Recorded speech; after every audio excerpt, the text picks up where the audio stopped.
Assalamualaikum warahmatullahi wabarakatuh. Alhamdulillah, bersyukur kita kepada Allah Subhanahu wa taala.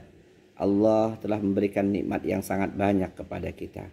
Di antara nikmatnya adalah Allah memberikan kemudahan kepada kita untuk beribadah kepadanya.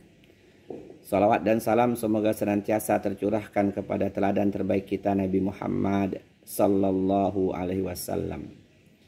Saudara-saudariku rahimakumullah, di ujung-ujung Ramadan ini saya mengingatkan kepada saya dan kita semua bahwa dosa-dosa kita yang berkaitan dengan manusia hendaknya kita usahakan juga untuk mendapatkan ampunan dari Allah Subhanahu wa taala.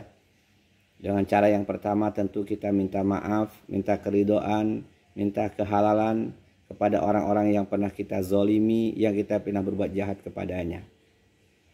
Ada beberapa ancaman kepada pelaku kezaliman yang Rasul sampaikan. Di antaranya Rasulullah SAW bersabda, "Ma min zanbin ajdara ayu ajilallahul uqubah li sahibihi fid dunya ma'a ma yadakhiru lahu fil akhirah minal baghi wa qati'atir rahim." Yang artinya tidak ada hukuman atau tidak ada dosa yang Allah segerakan hukumannya ketika masih hidup di dunia dan masih Allah sisakan hukuman sanksinya di negeri akhirat, kecuali dosa berupa kezaliman dan dosa memutuskan tali silaturahim. Saudara-saudariku rahimakumullah, berkaitan dengan dosa kepada manusia, zalim kepada manusia, kalau kita tidak segera minta maaf kepada yang bersangkutan, maka pasti Allah berikan sanksi, hukuman atau azab kepada kita di dunia sebelum tiba hari kematian kita. Ingat, sejarah telah membuktikan banyak hal orang-orang yang membuat kezaliman kepada manusia, maka Allah berikan sanksi ketika masih hidup mereka di dunia ini. Ingat tentang kisah Usamah bin Qatadah yang seringkali mencela, menghujat dari salah satu sahabat Nabi SAW yang bernama Sa'ad bin Abi Waqqas. Usamah bin Qatadah ini suka mencela, mengatakan bahwa Sa'ad bin Abi Waqqas tidak layak, tidak paham untuk mengimami mereka dalam sholat berjamaah. Dia mencela bahwa Sa'ad bin Abi Waqqas itu tidak layak, tidak pantas untuk menjadi imam dalam sholat berjamaah mereka. Lalu dia kesana kemari selalu mengatakan seperti itu. Yang pada akhirnya sampailah berita itu ke telinga Sa'ad bin Abi Waqqas. Lalu Sa'ad bin Abi Waqqas mengadukan masalah ini kepada Allah Subhanahu wa taala. Wahai Allah, kalau seandainya Usamah bin Qatadah itu salah, dia telah mencaci saya, mencela saya, menjelek-jelekkan saya, maka berilah dia hukuman ya Allah. Dan kita tahu bahwa sesungguhnya Allah memberikan sanksi kepada Usamah bin Qatadah karena dia telah berbuat zalim kepada Sa'ad bin Abi Waqqas yang suka mengejek, mencelanya, bahwa Sa'ad bin Abi Waqqas enggak paham tentang bagaimana menjadi seorang imam dalam salat berjamaah. Apa yang Allah turunkan, yang Allah berikan, yang Allah azabkan kepada Usamah bin Qatadah, ada 3 hal, saudara-saudariku rahimakumullah. Yang pertama, Allah panjangkan umur Usamah bin Qatadah sampai ratusan tahun, sehingga rambut dan jenggotnya semua beruban putih.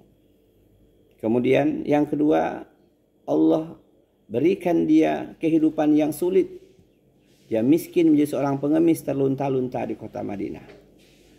Yang ketiga, Allah sanksikan kepada Usamah bin Qatadah dengan suatu sifat atau akhlak yang buruk, yakni suka menggoda perempuan, suka mengganggu perempuan, dalam tanda petik berbuat kanji. 3 hukuman ini Allah turunkan kepada Usamah bin Qatadah karena dia telah berbuat zalim kepada Sa'ad bin Abi Waqqas dengan mencela, mengejek-ngejek Sa'ad bin Abi Waqqas. Yang kedua, saudara-saudari rahimakumullah, bahwa dosa yang berkaitan dengan manusia, kalau kita tidak cepat-cepat minta maaf kepada orang yang kita berbuat zalim kepadanya, maka Allah timpakan hukuman kita di dunia, yakni kisah Sa'ad bin Sabit yang Allah butakan matanya sebelum tiba hari kematiannya. karena dia menggunjing bahwa Aisyah radhiyallahu anha istri Rasulullah telah berbuat keji. Sehingga ketika dia menyebarkan gosip, menyebarkan berita keji tentang Aisyah radhiyallahu anha padahal berita itu tidak benar, maka Allah azab Hasan bin Sabit. Allah beri sanksi di dunia dengan dibutakan matanya oleh Allah Subhanahu wa taala. Nauzubillah.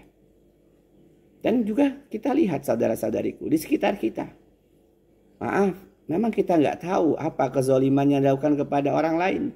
Tapi kita juga menyaksikan alangkah banyak orang-orang yang ditimpa penyakit yang berat, yang sulit sembuh, bahkan ada yang bertahun-tahun. Sebagian orang cerita, itu bagian dari azab Allah. Karena yang bersangkutan dulu ketika sehat, suka zalim, arogan, sombong, suka berbuat jahat kepada manusia. Suka mencela, suka memfitnah, suka menggosip, suka memukul, suka mengambil hak orang lain.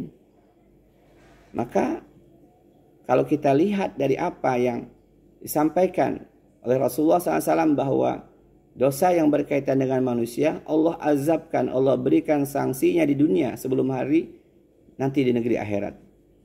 Sehingga dari kisah-kisah nyata zaman dahulu dan apa yang tampak hari ini di sekitar kita, kita menjadi harus waspada. Harus ingat ketika kita ditimpa oleh suatu penyakit, suatu musibah atau kehilangan sesuatu, maka cepat-cepat kita ingat.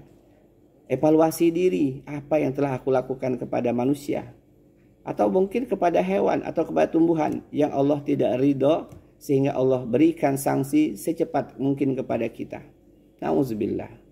Maka saudara-saudariku rahimakumullah, di ujung Ramadan ini ketika kita merasa ada dosa, kezaliman kepada manusia dalam bentuk apapun, dengan lisan kita mencaci, mencelanya, menggibahnya, kemudian dengan tangan kita memukulnya, menggamparnya, menghardiknya, menendangnya, ataupun kita mengambil hartanya dengan cara yang haram, mencuri, mengurangi timbangan, berbohong, bersumpah palsu untuk menaikkan atau untuk melariskan dagangan kita, maka cepat-cepatlah kita minta maaf kepada orang tersebut sebelum Allah turunkan sanksinya, hukumannya kepada kita ketika kita masih hidup di dunia ini.